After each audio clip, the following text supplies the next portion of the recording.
되겠습니다.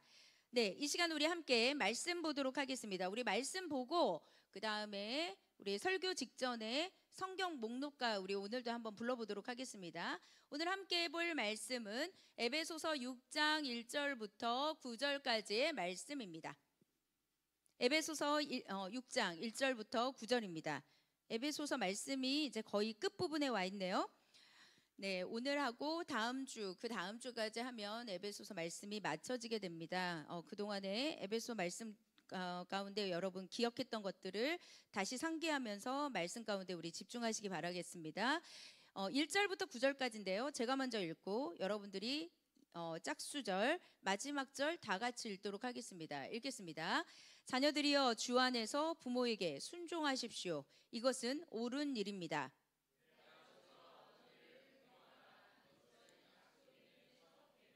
그러면 내가 잘되고 땅에서 장수하리라 라고 약속되어 있습니다.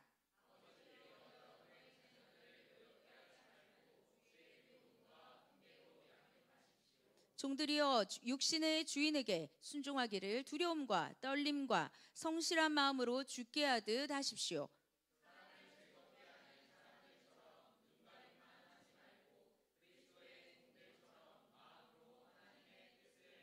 성실히 섬기되 주를 섬기듯 하고 사람에게 하듯 하지 마십시오.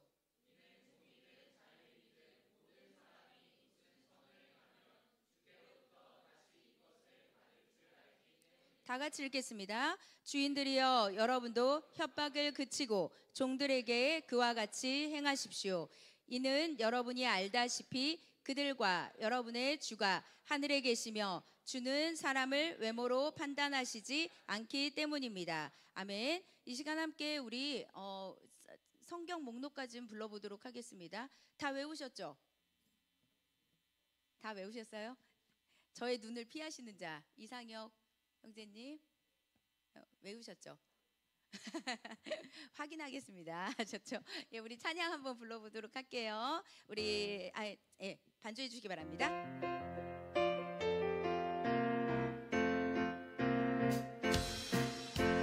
창세기 출애굽길의 위기 민수기 신명기 여호수아 사사기 룻기 사무엘 상하 열왕기 상하 역대 상하 에스라 느헤미야 에스더 욥기 시편 잠언 전도서 아가 이사야 예레미야 에가 에스겔 다니엘 호세아 요엘 아모스 오바댜 요나 미가 나움 하박국 스바냐 학개 스가랴 말라기 마태 마가 누가 요한 사도행전 로마서 고린도전후 갈라디아서 에베소서 빌립보 골로새 데살로니가 전후서 디모데 전후 디도서 빌레몬 이브리 야고보 베드로 전후 요한 1, 2, 3 유다서 요한 계시록 구약 39권에다 신약 27권으로 성경 66권이라. 네, 여러분 요거 우리 4학년 친구들은 다 외웠더라고요. 다 외웠고 저랑 지난번에 이렇게 약어도 다 외웠어요. 외우고 말씀도 너무너무 잘 찾거든요. 우리 아이들보다는 우리 어른들이 조금 더 잘해야 되지 않겠습니까? 말씀을 그 전에 오늘부터 좀 외우시기 바래요. 순서가 굉장히 중요합니다. 순서를 알고 그 안에 어떤 내용이 들어있는지를 알아야 합니다. 네, 레아 아멘 했어요. 네, 이 시간 함께 여러분들과 함께 말씀을 나누도록 하겠습니다. 오늘 제목은 지난주에 우리 부부에 대한 이야기 했잖아요. 오늘 연결해서 지혜로운 삶, 복종에 관하여 두 번째 이야기입니다. 그래서 오늘은 부모와 자녀, 종과 상전, 그러니까 우리의 인생에서 직장과 사회생활에서 있는 그런 그 사회생활에 관한 이야기들을 여러분들하고 함께 해보도록 하겠습니다. 여러분 지난주 에베소서 말씀을 기억합니까? 이제 부부에 대한 이야기를 했습니다. 아내는 범사에 자기 남편에게 복종해야 한다고 했고, 그 다음에 이제 왜요? 아내는 범사에 자기 남편에게 복종해야 된다고 했습니다. 남편은 아내 사랑하기를 그리스도가 교회를 사랑하고 자신을 주신 것처럼, 생명을 주신 것처럼 사랑해야 된다고 말씀했습니다. 여러분, 지난주에 했던 말씀 중에서 다 지우더라도 꼭 기억해야 되는 것이 무엇이냐?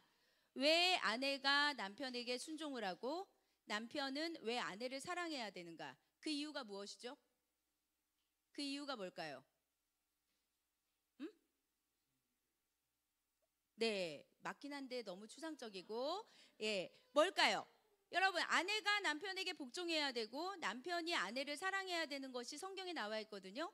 왜 그럴까요? 말씀이기 때문에 그렇습니다. 말씀이기 때문에 순종하는 거예요.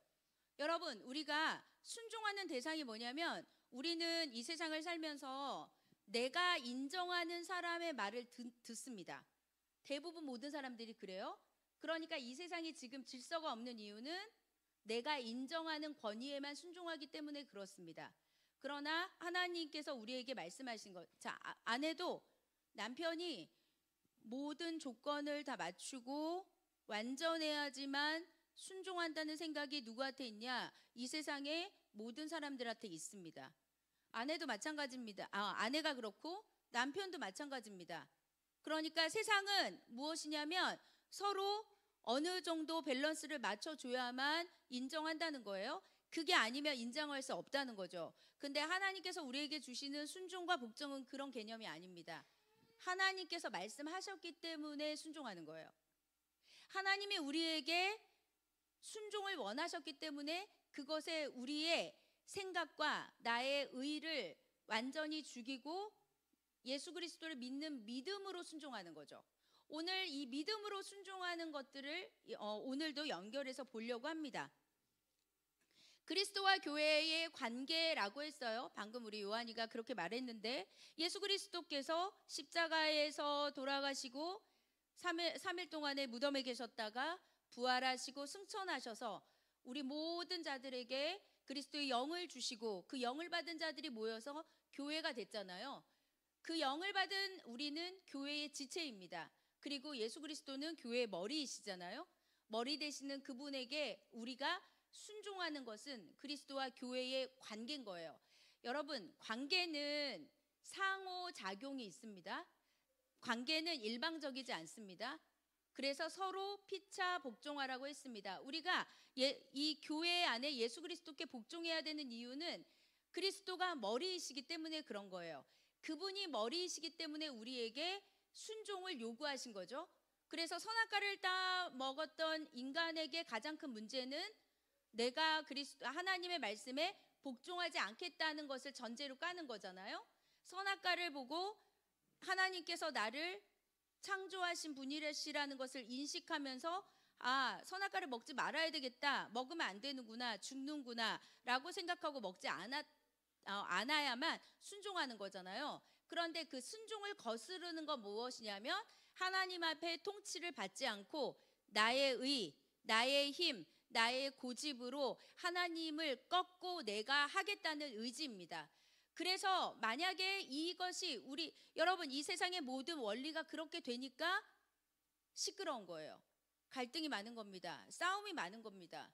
분열이 생기는 것입니다. 서로 용서하지 않는 것입니다. 그래서 여러분, 불평하고 원망하고 복수심에 차오르다가 모든 관계가 다 깨지는 거죠. 관계는 여러분 어떻게 이루어야 되냐면 상호가 같이 이루어가는 것입니다.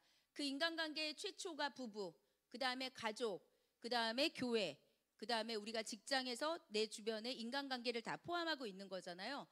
여러분, 우리가 인간관계나 우리 인생에서 모든 것들이 힘든 이유는 우리가 하나님의 말씀에 복종하기보다는 우리의 생각으로 그 모든 것들을 해결하려고 하기 때문에 문제가 생기는 것입니다. 오늘 말씀도 바로 그런 말씀입니다. 지난주에 했던 것처럼 부부가 서로 존귀 여기는 건 상호가 한 명은 강압적으로 강제적인 것이 아니라 서로가 서로를 존중히 여기고 희생하지 않으면 그 관계는 이루어질 수가 없는 것이다. 그래서 하나님의 말씀 앞에 피차 복종하라는 말씀을 우리에게 주신 것입니다. 그러면 여러분 오늘 자녀와 부모 관계를 한번 보도록 하겠습니다. 지혜로운 자들의 삶, 성령 충만한 자들의 삶 가운데서 가장 큰 열매가 순종이라고 했어요. 자녀와 부모는 어떻게 관계를 맺어야 될까? 그리고 우리가 사회생활을 하면서 우리 사회생활 가운데는 반드시 요즘엔 사수라고 하나요? 리더가 있죠. 내 위에서 나를 지도해주는 사수도 있고 리더도 있고 CEO도 있고 그 다음에 CEO를 하시는 또 사장님도 계시죠. 그리고 그 밑에 함께 일하는 직원들이 같이 있습니다. 그들이 서로 피차 어떻게 순종하고 복종하고 나아가느냐, 이것을 우리가 하나씩 살펴보도록 하겠습니다. 여러분, 우리가 피차 순종하는 거의 핵심은 무엇이냐? 성령 충만함이 기본이 돼야 됩니다. 여러분, 우리는 계속 무엇을 비워가는 존재가 아니라 우린 이미 결핍 때문에 비워져 있어요. 예수님을 믿지 않는 사람들은 다 결핍이 있습니다. 왜? 하나님의 영이 없기 때문에. 하나님의 영이 없으면 우리는 모든 게 없는 존재입니다. 하나님의 영이 있다면 모든 걸 가진 자입니다. 근데 우리는 하나님의 영이 있잖아요. 그리스도의 영이 있죠. 성령이 있잖아요. 이미 성령이 내 안에 계시고 성령께서 나에게 계속 말씀하신다는 이 사실을 믿어야 합니다. 그래야 말씀에 반응할 수 있어요. 그래야 이 말씀 가운데서 내가 하나님 앞에 예스라고 예라고 말할 수 있는 것입니다. 그래서 성령 충만할 때 우리는 복종하는 섬기는 삶을 살 수 있습니다. 그럼 여러분, 자녀와 부모와 종과 상전 어떤 모습으로 섬깁니까? 이것을 통해서 성도가 주 안에서 사는 원리를 배워야 되는 것입니다. 오늘 5월 마지막 주잖아요. 5월 달에 가정의 달이죠. 아이들한테 좋은 선물을 사주고 부모님한테 꽃을 달아주고 그 다음에 우리가 스승과 우리가 서로 인간관계까지 존귀하고 귀하게 여기는 것이 너무 중요하지만 그 베이직에는 나의 생각이 아니라 주님의 원리가 들어가 있어야 된다는 거예요. 하나님의 말씀에 원리가 들어가 있지 않으면 우리는 하나님 앞에서 이 인간관계를 온전히 할 수가 없습니다. 자, 그러면 오늘 1절부터 3절까지 말씀을 먼저 좀 읽고 오늘 자녀와 부모의 관계를 먼저 한번 나눠보도록 하겠습니다. 1, 2, 3절 우리 함께 선포하도록 하겠습니다. 시작.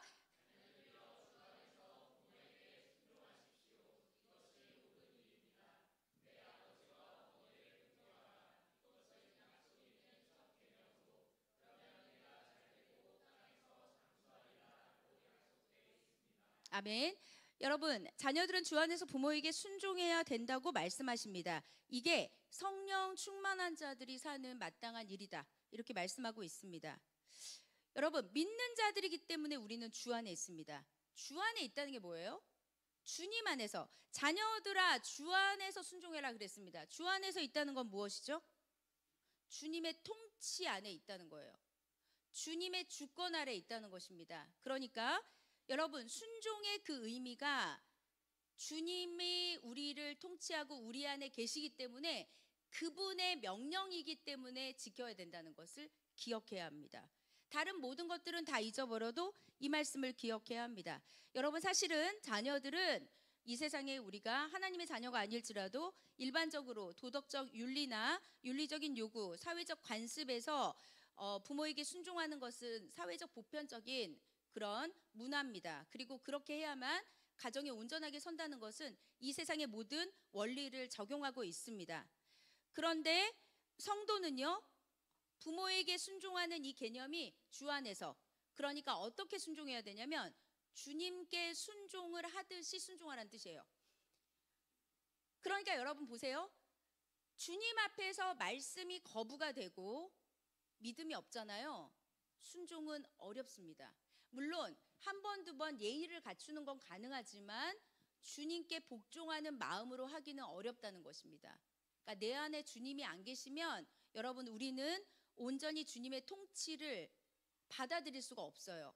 왜냐하면 우리는 오로지 우리밖에 모르는 그런 아주 뿌리 깊은 옛 습관을 가지고 있는 존재이기 때문에 그렇습니다.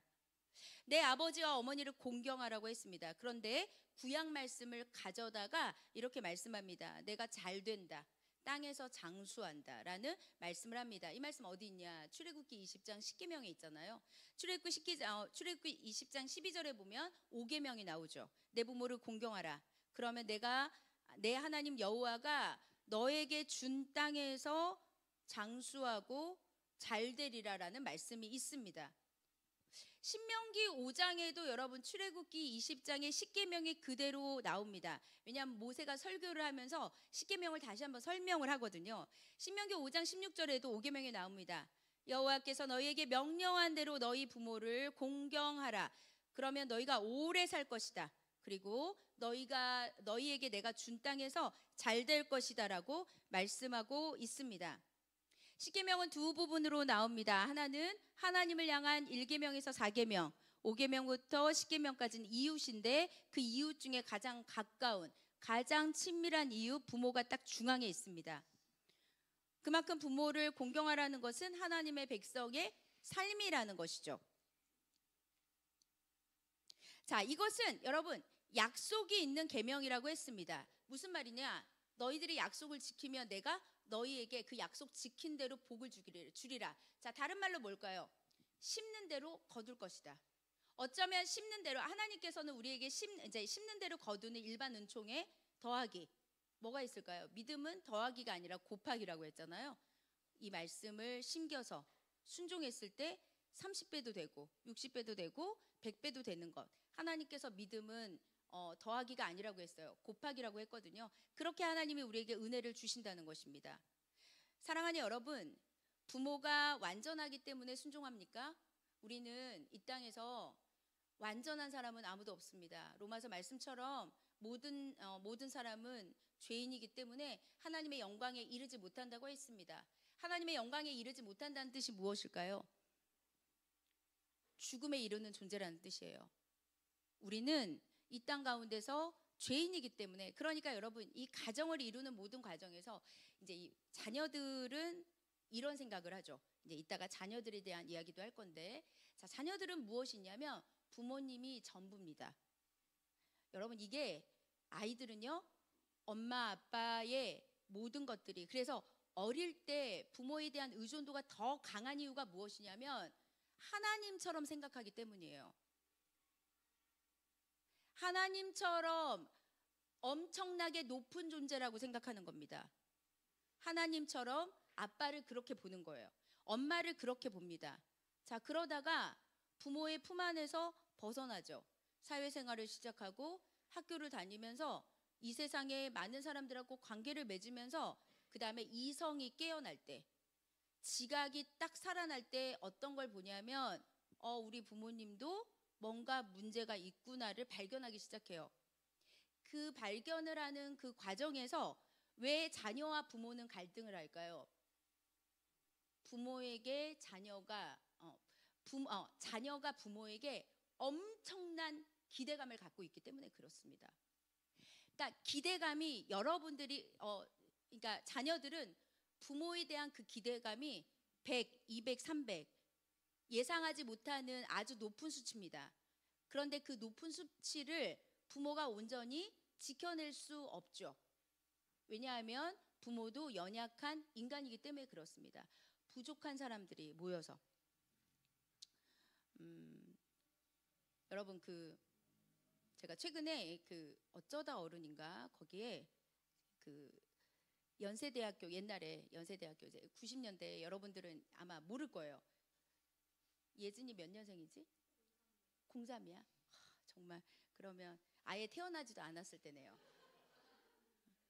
네, 지금 한 30년 된 거예요. 30년 전. 90년대 초반에 농구가 우리나라를 완전히 레전드 농구 선수가 엄청나게 많았습니다. 그 당시에 이제 연고전을 하면 모든 티켓이 다 매진이 됐었거든요. 근데 이제 연세대학교 농구부가 너무너무 유명해가지고 여러분 아세요? 연세대부터 경복궁까지 토요일 날 한 4, 5천 명이 줄 서 있었어요. 선수들 보려고. 팬레터가 1톤씩, 그러니까 1톤 그 용달차 있죠. 그래가지고 그 선수들이 그 팬레터를 받으면 그냥 막 부어가지고 주는 거예요. 막 선물부터 그때 이제 팬들에 대한 그런 것들이 있었습니다. 그 당시에 인기는 어마어마했었거든요. 그래서 아마 농구 좋아했던 사람들은 그 당시 유명한 선수들을 알 거예요. 저도 되게 좋아했던 선수가 있었거든요. 이상민 선수라고 있어요. 컴퓨터 가드라고 아주 유명했습니다. 너무너무 경기를 진짜 잘하거든요.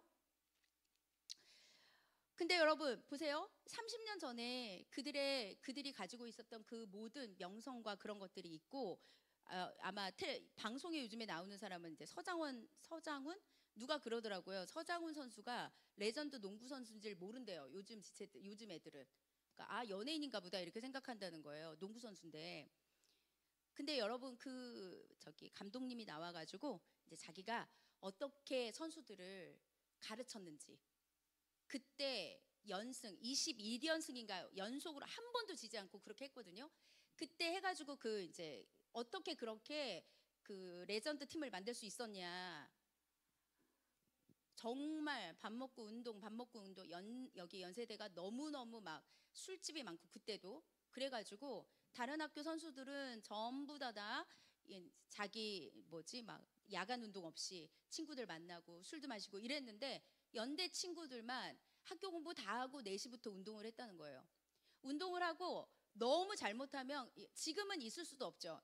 저도 그 얘기를 들으면서 야, 그때 그렇게 경기를 했었구나. 근데 저는 우리 조카도 이제 운동을 하다 보니까 운동하는 선수들은 엄청나게 맞거든요. 선배한테 맞고 감독한테 맞고 코치한테 맞고 그랬어요. 그 당시에는. 지금은 그런 일이 있을 수도 없죠. 근데 그렇게 하고 선수들이 잘못하면 팬들 있는 데서 무릎을 꿇혔다는 거예요. 정신 차리라고. 그렇게 가르쳤다는 거예요. 근데 그 과정에서 그분이 이렇게 얘기했대요. 내가 대학을 졸업하고 농구 선수로 이제 그 실업팀 이제 프로팀으로 가면 내가 연봉 제일 많이 받는 선수로 만들어주겠다. 그렇게 약속을 하시고 그렇게 했다는 거예요. 근데 그분이 지금은 그럴 수 없죠. 지금 여기 농구도 그렇고 다른 야구 선수들도 그렇고 지금은 그렇게 강압적으로 할 수가 없습니다. 시대가 바뀌어서요. 그렇게 할 수 없습니다. 그런데 여러분 아주 오래전 시대로 내려가면 내려갈수록 권위가 아주 단단한 시대였어요. 권위를 통하여서 사람들이 무엇이냐면 그 권위가 내가 생각할 때 이성적으로 도저히 이해가 안 돼도 수긍을 했단 말이죠. 왜냐하면 그런 게 받아들여졌던 시대가 있었습니다. 그리고 선생님에 대한 거, 감독님에 대한 거, 나를 가르치시는 분들에 대한 존경심이 엄청나게 있었어요. 엄청나게. 그런데 여러분 요즘은 그렇게 하지 못하죠. 요즘은 이 세상도 마찬가지고 요즘은 우리 아이들도 옛날 아이들처럼 더 순진하진 않아요. 물론 아이들은 순진하지만 지금은 너무 미디어 노출도 많이 돼 있고 세상에서 정보를 많이 받고 있기 때문에, 그러니까 초등학교 1학년만 딱 들어가도 부모님에 대해서 하고 싶은 얘기 다 합니다. 말 안 들어요. 그리고 엄마도 그랬잖아, 아빠도 그랬잖아. 물론 중학교 고등학교 애들은 당연하게 그렇게 하지만 그렇게 하는 것입니다. 왜 그렇게 하죠? 왜 자녀들이 부모에 대한 순종, 어른에 대한 순종, 선생님에 대한 그런 것들이 왜 없을까요? 나이가 어릴 때는 전부이기 때문에 그래요. 하나님처럼 보이기 때문에 그렇습니다. 굉장히 높아 보이는 거죠. 그런데 나이가 좀 들면 단점이 보이기 시작하죠. 하나님은 이거를 다 알고 계셨을 거예요. 그러면 우리 아이들 또 부모님들이 억압으로 혹은 아까 보면 협박으로 이런 단어도 있는데, 그런 것이 아니라 자녀에게 무엇을 가르쳐야 되느냐, 하나님의 말씀에 근거한 것들을 가르치고 그것이 옳은 거라는 것을 계속 알려주는 게 중요하다는 것입니다. 그리고 부모는 나도 온전한 인간이 아님을, 우리는 예수님을 믿든 믿지 않든 간에 이 세상의 모든 인간은 연약하다는 것들을 계속 이야기를 하고 서로가 부족한 것들을 인정해야만 피차 서로 섬기고 존중할 수 있다는 것입니다. 그래야만 하나님의 말씀에 근거해서 순종할 수 있는 것이죠. 모든 사람들이 이 하나님의 말씀에 근거해서 순종하고 따라가야만 여러분 온전한 가정이 되는 것입니다. 부족함을 받아들일 수 있도록 같이 이야기를 하고 같이 하나님의 말씀 앞에서 내가 누구인지를 체크를 하는 것이 여러분 피차 순종하고 복종할 수 있는 일이라는 것입니다. 사랑하는 여러분, 자녀들이여 부모에게 공경하십시오. 여러분, 우리 부모님에게 공경하는 것이 사실은 굉장히 쉽지 않습니다. 어떻게 공경해야 되느냐? 하나님의 말씀을 믿는 믿음, 주님께 통치받는 나의 마음을 굴복하고 내 의지를 굴복하고 하나님의 말씀에 고개를 숙일 줄 아는 자들이 부모님께 순종할 수 있다는 것입니다. 우리가 그것을 믿으면서 우리가 하나님 앞에서 이 말씀 가운데 내 힘으로 순종하라는 게 아니라니까요. 나의 의지로 하나 부모님한테 지극정성으로 잘하라는 뜻이 아니에요. 공경하라는 것은 여러분 모든 걸 다 갖다가 부모님한테 충성하라는 그 뜻이 아닙니다. 무엇이냐? 나를 가르쳐 주시고 우리 부모님이기 때문에 하나님의 말씀 안에 주 안에서 통치받으면서 부모를 인정하는 것. 부모를 인정하는 게 중요해요. 인정해야 순종할 수 있습니다.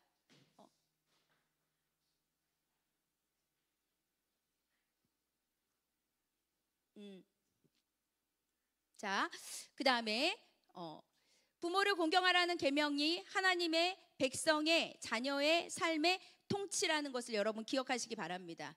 또한 여러분 교회와 더불어 부모는 자녀를 주 안에서 가르쳐야 합니다. 4절을 한번 보도록 하겠습니다. 4절 한번 볼까요? 4절 한번 읽어보도록 하겠습니다. 시작. 아버지들이여 여러분의 자녀들을 노엽게 하지 말고 주의 교훈과 훈계로 양육하십시오. 네, 여러분 하나님은 부모에게 자녀 교육을 맡기셨습니다. 이제 이 자녀 교육에 대한 이야기를 할게요. 자, 부모님들은 따라해 주시기 바랍니다. 우리는 하나님의 대리인입니다. 얘기하시기 바랍니다. 옆에 있는 사람이랑 시작. 네, 우리 청년들도 부모님이 곧 되세요. 너무 걱정하지 마시고 같이 따라해 주시기 바랍니다. 부모님은 하나님의 대리인이에요. 대리인. 자, 자녀는 주 안에서 부모의 권위와 역할을 인정하는 거예요. 내 부모님이기 때문에 그 역할 가운데 존중하는 것입니다. 그런데 자녀는 부모의 가르침을 통해서 하나님의 자녀로 성장할 수 있습니다. 그래서 오늘 말씀에 보면 첫 번째, 노엽게 하지 말아라. 두 번째, 주님의 교훈과 훈계로 양육하라고 말씀하고 있습니다. 여러분, 노엽게 하지 않는 것, 그 다음에 또 하나, 하나님의 말씀으로 훈계하라는 것입니다. 말씀을 알아야 훈계하죠. 말씀을 모르면 훈계할 수 없다는 것입니다. 부모는 자녀를 주 안에서 양육해야 되는데요. 먼저 자녀를 노엽게 해서는 안 됩니다. 그러니까 뭐죠? 이 노엽게 한다는 뜻이 뭘까요? 자녀가 이제 화가 났다는 것이잖아요. 요즘에 오은영 박사님이 얘기하는 공감을 얘기하는 게 아니에요. 공감해주고 얼레주고 달래주고 그 뜻이 아닙니다. 부모님들이 화를 내는 것, 혼을 내는 것을 분간을 못한다는 거예요. 혼을 내는 거, 야단을 치는 거죠. 야단을 치는 것과 감정을 실어서 화를 내는 지점은 조금 다릅니다. 그런데 우리는 있다 보면 화가 나죠. 그러니까 우리 부모님들이 연약하니까 그렇죠. 저는 부모님들한테 이야기하고 싶습니다. 자, 화가 나잖아요. 모든 걸 멈추고 골방으로 들어가세요. 골방으로. 화가 나면 골방으로 들어가셔야 됩니다. 제가 옛날에 섬겼던 교회 사모님이 그렇게 자녀를 키웠어요. 화가 날 때마다 정말 밤새도록 처리를 하시더라고요. 밤새도록 처리하고 자녀를 위해서 기도하고 화낸 거에 대해서 회개하고 하나님께 그렇게 하시는 것을 많이 보았습니다.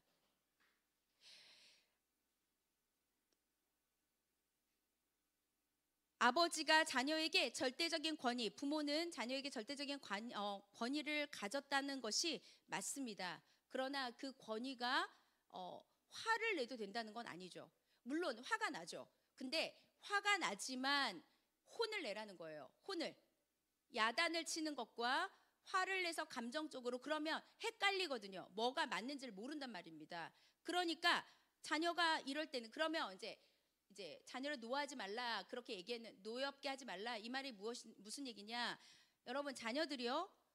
부모님 아무리 커도 중학교, 고등학교, 대학생이 돼서 어른이 돼도 무엇이냐? 부모님한테 엄청나게 인정받고 싶어 합니다. 그것은 그냥 너무너무 당연한 삶이에요. 그냥 부모한테 사랑받고 싶고 인정받고 싶어 하거든요. 그러니까 여러분 부모의 일관성 없는 행동이 어떤 게 오냐면 헷갈리는 거예요. 그래서 눈치 보게 되고 그 다음에 머리가 아주 잘 돌아가는 친구들은 부모님의 눈을 속여서라도 나쁜 짓을 해서라도 인정받는 쪽으로 가는 거예요. 그러면 옳은 길로 갈 수가 없는 것입니다. 주님의 말씀과 훈계로 가르쳐야 된다는 거예요. 훈계를 하더라도 하나님의 말씀 가운데 있어야 되는 것이죠. 그래서 저는 여러분들한테 얘기하고 싶습니다. 가정 예배를 좀 드리세요. 가정 예배. 5분도 좋으니까요. 그냥 막 거창하게 1시간 드리라는 게 아니라 하루에 5분 아침에 일어나서 기도하고 아이한테 기도하고 학교 보내주고 그 다음에 말씀 너무 길게 읽기 그러면 한 절만 딱 읽고 기도하자. 이렇게 하고서도 여러분 5분 이내로 그렇게 하는 것이 너무너무 중요하거든요. 그것이 여러분 아이에게 가르칠 수 있는 훈계의 내용입니다. 자녀들은 기억하거든요. 아, 우리 엄마는 어떤 걸 가르치는 줄 아세요? 아, 우리 엄마는 항상 집에 있으면 성경책을 많이 보더라. 우리 엄마는 틈만 나면 기도하더라. 우리 엄마는 틈만 나면 교회 가서 봉사하더라. 엄마는 내가 힘든 일이 나 때문에 힘들면 눈물 흘리면서 기도하더라. 자녀들은 그걸 봅니다. 그거를 보고 자라는 거예요. 그런데 여러분, 자녀를 더 불안하게 하는 부모님들도 있어요. 어쩌면 부모님을 케어하는 자녀들도 있습니다. 있어요. 그런 경우도 있습니다. 사실은 아주 건강하지 않지만 그 문제도 하나님 앞에서 응답받으면서 하나님의 인도함과 부르심을 받아야 합니다. 하나님께서 그 연약한 가정에게 주는 메시지도 있거든요. 그걸 통해서 그래서 어떤 경우는 하나님이 가장 그 집안에서 기도 제일 많이 하는 사람을 통해서 일하시기도 하거든요. 그걸 기억하면서 하나님께 나아가야 합니다. 권위가 있다고 함부로 대하면 안 되겠죠. 존중하고 납득할 수 있도록 여러분 우리가 그러니까 얼마나 서로 에너지를 많이 써야 되겠어요. 에너지 쓰는 게 가장 힘든 것 같아요. 제가 보니까 야단을 쳐도 이거 에너지 없으면 야단 못 치거든요. 여러분 막 야단 치고 막 물 안 쳐가지고 막 얘기도 하고 1시간 2시간 그거는요 열정 있는 엄마 아니면 절대 못합니다. 에너지 없으면 그거 못하는 거예요. 근데 뭐죠? 귀찮으면 못하거든요. 그러다 방치하다가 정말 중요한 시간에 때를 놓치면 그때부터는 관계가 소원해지는 것이죠. 그래서 여러분 가급적이면 어릴 때 더 많이 여러분들의 모습을 믿음 있는 모습으로 노출하는 우리 부모님들이 되었으면 좋겠습니다. 때로는 여러분 정말 제가 이 말씀을 준비하면서 이렇게 주석을 봤는데 거기서 이제 그 어떤 신학자가 그 얘기를 하더라고요. 그러니까 엄청나게 대화를 많이 해야 된다는 거예요. 설득을. 근데 이게 너무 힘든 과정이라는 거죠. 근데 이거 해야 된다는 거예요. 이거 안 하면 뭐 여러분 부모 같이 살아도 오해합니다. 부부도 오해하잖아요. 형제자매도 오해하잖아요. 멀어지고 대화 안 하면 오해하게 돼 있어요. 그것을 해야 된다는 것이에요. 그러니까 오해하다가 뭐죠? 부모님이 친엄마가 아닌가? 친아버지가 아닌가? 그러니까 뭐죠? 마음속에 여러분 가족 안에서 이 미움과 이 분노와 이 상처가 얼마나 뿌리 깊게 자리 잡혀 있는지 모릅니다. 이것 때문에 가족들이 다 힘든 거 아니겠습니까? 이따가 집에 가셔서 우리 유퀴즈 보세요. 유퀴즈. 지난주에 스승의 날에 나왔던 그 강남의 중동고등학교 교장 선생님인가? 그분 나오셔가지고 인터뷰하는 거 너무너무 멋있더라고요. 부모님들한테 하루씩 과제를 내주시면서 절대로 오늘은 성적 얘기하지 말고 학교 얘기하지 말고 엄마 아빠랑 밥 먹으면서 이야기하는 시간을 갖고 그 내용을 가지고 이제 교장 선생님한테 그걸 제출을 하는 거예요. 제출을 하는 건데 어떤 엄마가 이 선생님한테 이 교장 선생님한테 편지를 썼습니다. 그래서 아이를 만나면 성적 얘기밖에 할 게 없는데 이거를 안 하고 보니까 아이하고도 대화할 것이 정말 많다는 걸 깨달았다. 밥 먹으면서 우리 아이가 이런 고민을 하는지. 왜냐하면 그분이 왜 그것을 요청했는 줄 아세요? 어떤 아이가 교장 선생님하고 이렇게 지나가는데 그 아이가 그랬다는 거예요. 이제 고등학생 이제 그 교장 선생님한테 교장 선생님 저는 너무 쓸모가 없어요. 저는 부모한테 상처 주는 자식이에요. 저는 공부를 못 하거든요.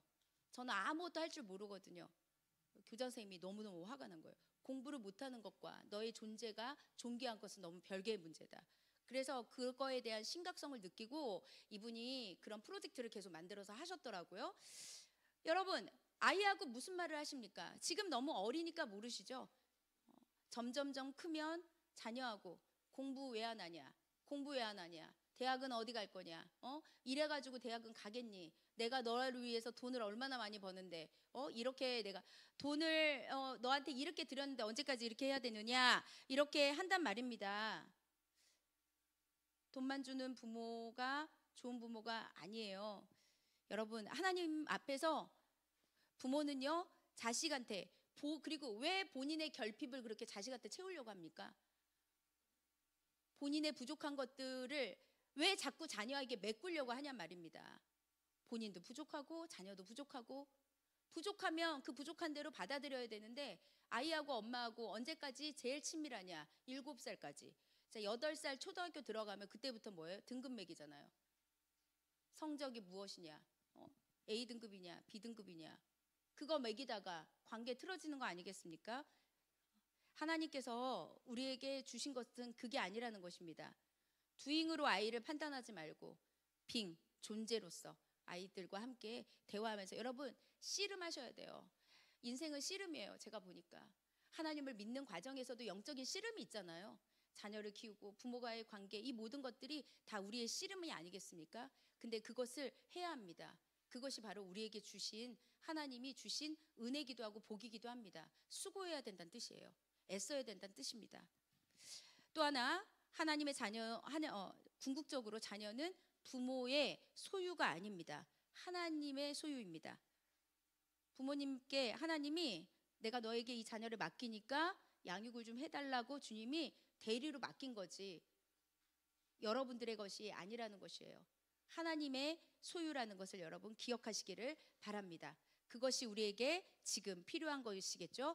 우리 마지막 부분 한번 보도록 할게요. 종들이여, 우리 5절과 6절만 한번 읽어보도록 하겠습니다. 요거 우리 빨리 마무리하도록 할게요. 5절 6절 읽겠습니다. 시작. 종들이여,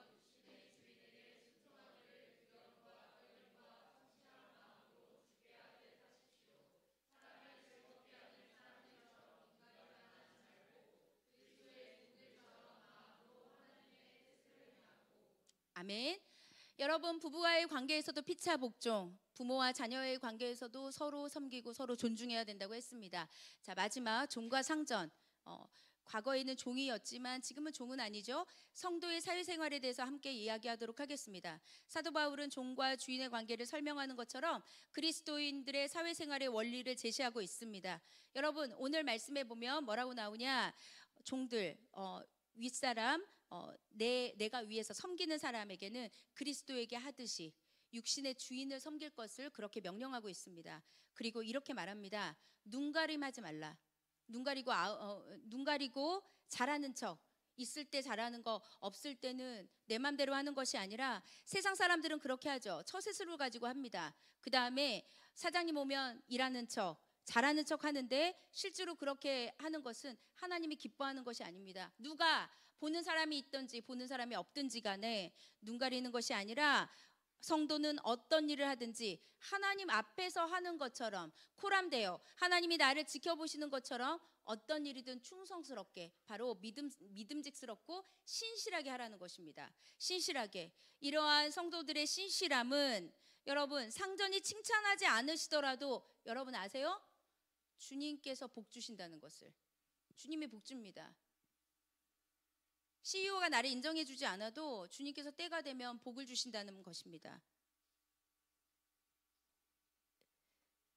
열악한 처지에 놓여 있는 종들에게 여러분, 상전은 무엇을 해야 되죠? 존귀한 자라는 거. 나와 함께 협력하는 동역자라는 개념이 있어야 된다는 것입니다. 이 말씀을 썼을 때, 사도 바울이 있을 때는 로마 제국 시대였잖아요. 그러니까 그 시대에는 신분이 있었죠. 종이 있었고 상전이 있었습니다. 종들을 매매도 하기도 하고 그렇게 했습니다. 근데 사도 바울이 이제 복음을 전했을 때 종들도 예수님을 믿기 시작했어요. 상전들만 믿는 게 아니었습니다. 그러니까 무엇을 해야 되냐? 그 교회 안에서 이 종과 상전의 모든 관계들을 깨기 시작했거든요. 하나님 앞에서 존귀한 자라는 것들을 계속 가르쳐 주었다는 것입니다.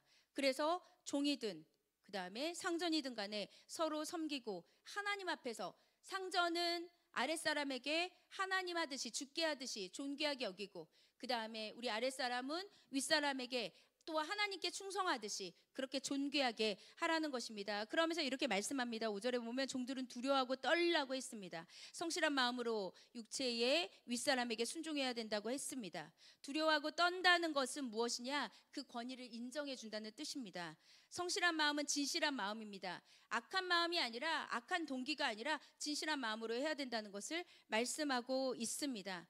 사랑하는 여러분, 오늘 말씀을 정리하려고 합니다. 믿는 사람들은 사람을 기쁘게 하는 자가 아닙니다. 하나님을 기쁘게 하는 자입니다. 하나님의 통치를 받는 자입니다. 그래서 하나님의 뜻을 행하듯이, 내가 예배를 드리듯이, 가정 간에 우리 자녀를 키울 때도 직장생활, 학교생활, 선생님을 대하는 모든 과정에서 무엇을 해야 되죠? 사람을 기쁘시게 하는 자들이 아니라 하나님을 기쁘시게 하는 자들처럼 그렇게 해야 된다는 것입니다. 그리스도께 하듯, 주께 하듯 이렇게 말씀하고 있습니다. 모든 일은 주님께 하듯이 우리가 서로에게 그런 마음을 가져야 되겠습니다. 사랑하는 여러분, 9절에 보면 주인들이여 여러분의 협박을 그치라고 했습니다. 종들에게 그와 같이 행하라고 했습니다. 뭐죠? 상전이니까 권위가 있으니까 위협적으로 하지 말라는 거예요. 위협적으로. 그 다음에 여기는 협박이라고 했는데 그 당시에 무엇이 있었냐? 구타가 있었다는 거죠. 학대가 있었다는 것이죠. 그래서 뭐죠? 두려워서 벌벌 떨어서 주인이 오면 어쩔 수 없이 복종하게 만드는, 그렇게 만드는 것을 하지 말라라고 말씀하고 있습니다. 상전은 자신의 지위를 가지고, 요즘으로 하면 뭐죠? 갑질하는 거, 갑질하지 말라는 것입니다. 비행기에서 대한항공 갑질했던 아주 그 뉴스가 몇 년 전에 엄청나게 유명하게 나왔었잖아요. 지금도 여러분 그렇게 뉴스에 나오고 그렇게 많은 일이 있어도 지금도 나오잖아요. 그런 일 하지 말라는 것입니다. 그렇게 하는 것이 하나님이 기뻐하지 않는다는 것입니다. 사랑하는 여러분 이걸 기억하세요. 여러분들이 하고 있는 모든 행동, 여러분들이 하고 있는 모든 말, 여러분들이 세상에서 하고 있는 모든 것들은 다 하나님의 나라와 연결되어 있다는 것을 기억하시기 바랍니다. 월급을 많이 주면 더 충성하고, 그게 아니라 하나님 앞에서 하듯이, 주께 하듯이 성실한 마음으로 그렇게 해야 된다는 것입니다. 말씀의 결론입니다. 복종이 됩니까? 복종이 됩니까? 믿음이 필요합니다. 복종에는. 여러분, 우리는 부부부터 정리할게요. 여기 남편이 다 처음 되보셨을 거예요. 여기 우리 결혼하신 우리 남편들, 아내도 처음 되었을 것입니다. 자녀도 처음이죠. 부모도 처음 되었습니다. 우리 인생을 살면서 처음 하는 것들이 많죠. 그래서 서툰 겁니다. 그래서 부족한 거예요.